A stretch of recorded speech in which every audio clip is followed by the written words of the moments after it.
If there's one thing that Meghan Markle despises more than bad lighting, it's being left off the guest list for a high-profile event.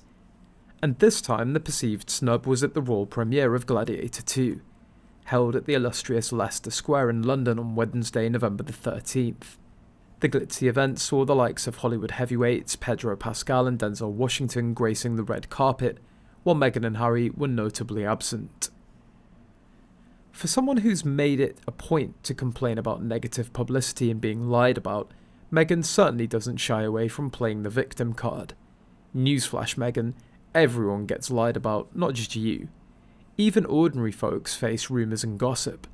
But of course, in Meghan's world, everything has to be about her. It's always a tragic tale of misunderstood royalty versus the evil forces of the British press, and apparently even Hollywood now.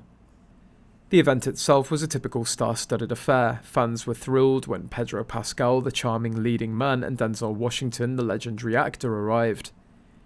One lucky fan caught a delightful moment with Washington. Apparently, while he was engaging with his admirers, security told him to head inside as King Charles had arrived. Denzel reportedly said, "I make my own rules," and continued chatting. This light-hearted defiance delighted fans, though Washington did eventually go inside to greet the king, as any good guest would. But of course, Twitter, the battleground of fan wars and misinformation, blew this encounter out of proportion. Suddenly, a few entertainment gossip accounts started spinning the story that Denzel had refused to acknowledge King Charles. One tweet with over 6.4 million views falsely claimed that Washington had snubbed the monarch.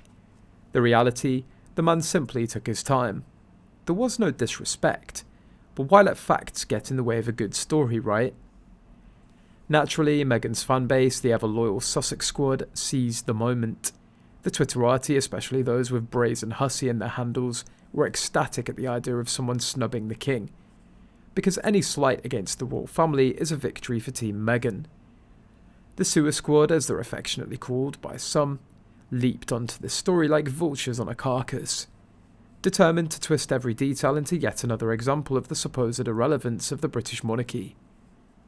This is, after all, typical behaviour from Meghan's supporters who thrive on misinformation and race-baiting rhetoric. They gleefully promote any narrative that paints the royal family as out-of-touch villains, all while ignoring the hypocrisy of their own champions. It's always a race issue for them, even when the rest of the world has moved on to more significant matters.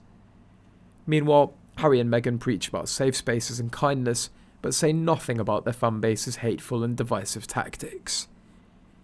If there's a prize for grifting, the Sussexes and their supporters would be world champions. The audacity of Meghan to think that she's owed a spot on the A-list is truly something to behold.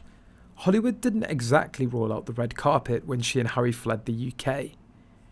She expected to be the star of every Met Gala, to be cast in Marvel blockbusters, to hand out the Oscar for Best Picture. Reality check. The doors of Hollywood were slammed in her face. Ridley Scott at 86 is still making box office hits like Gladiator 2, while Meghan's IMDb credits remain embarrassingly sparse. Pedro Pascal, who's just 6 years her senior, is thriving, loved by many and genuinely talented. Meanwhile, Meghan's much-hyped projects like Pearl and a supposed cooking show are nowhere to be seen. The British royal family, with their connections to RADA and the BAFTAs, is still an integral part of the UK's cultural landscape.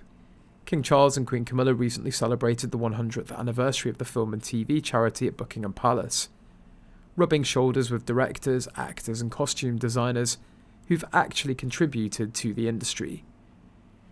It's called class, Meghan. It's about showing up, being gracious and supporting the arts, not trying to make every red carpet about yourself. Meghan, on the other hand, thought that she could outshine Buckingham Palace. She believed that she could be more glamorous, more beloved, more powerful than the royal family. But every time we see her desperate attempts at relevance, it's a reminder that she's the bull in the china shop. The reality is she overestimated her star power and underestimated the charm of true royalty, and now she's stuck in a limbo where neither Hollywood nor the UK seems to want her.